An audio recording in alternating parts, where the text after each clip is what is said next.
Jain everyone, in this video I'll talk about USA-Cuba relations. Recently you have seen that USA and Cuba is having a very sore relations. Trump is threatening to take Cuba, and recently the blackout in Cuba has been seen. That US aircraft carriers have been surrounded.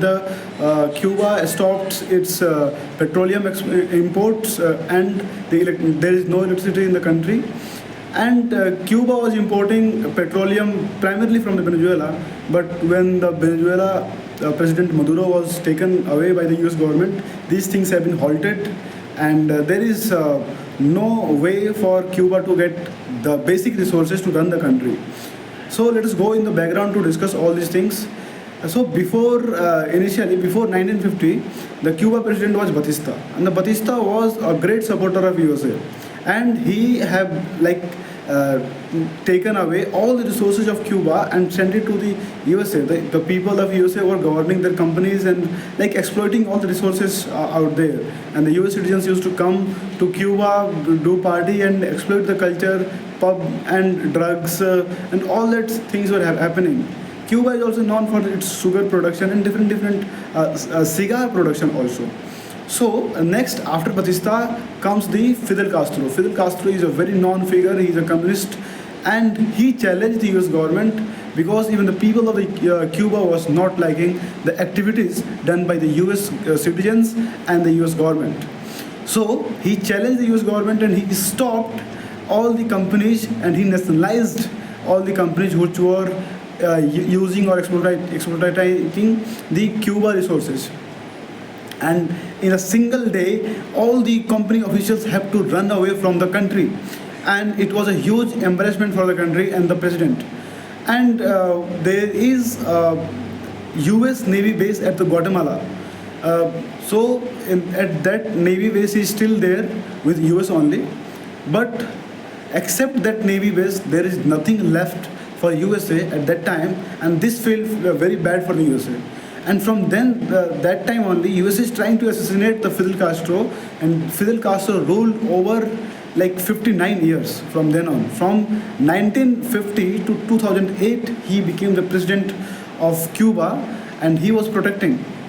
USA attempted around 634 attempts to assassinate him, be it about the paid protesters sent by them. The Batista supporters were also sent to kill him, but in all the way, Cuban President Fidel Castro was saved.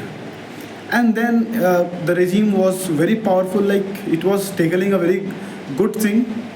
Then comes the Fidel Castro brother, Raul Castro, became the president, and he was president till 2018. And after that, the president is Miguel Canal. So Miguel Canal recently became the president, and since we know that after Venezuela conflict, USA have become a very aggressive, especially Donald Trump. He was threatening Cuba about taking away the territory and all the important resources. So we have to note about one fact. In 1962, there was a problem in which USA has implanted the nuclear missiles in the field of Turkey and Italy to pose a threat for Russia. But at the same time, Russia also had a good talk with Cuba, and Russia also implanted a nuclear-based missile in Cuba to pose a threat of USA. So these things, the talk de-escalated when USA also withdrew its forces from Turkey and Italy, and Russia also withdrew its nuclear capabilities from the Cuba. So it was happening at that way, and once upon a time, these Russia submarine and USA aircraft carrier was in front of each other, and it was just about to that the World War was about to create a nukes was about to be launched, but it was stopped due to some good wisdom of some people.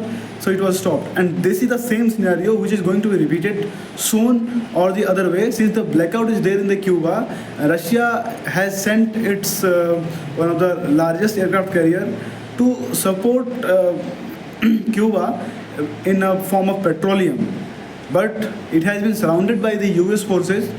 So let us see when the Russian forces and the US forces will come in front of each other, what is going to happen. And so it is one of the greatest misery of all time, that some country by force stopping all the necessary minerals of any country to reach out just to satisfy the ego of a single person, even the citizens of the USA is not liking that scenario. So let us wait and watch, and let us see that what is gonna happen about this conflict, since there is already another conflict is going on, that is US Iran Israel conflict. So these two conflicts will simultaneously create a very great energy crisis all over the world. And recently, International Energy Agency has also cited that it is the largest energy crisis that world is undergoing as present. So thank you so much.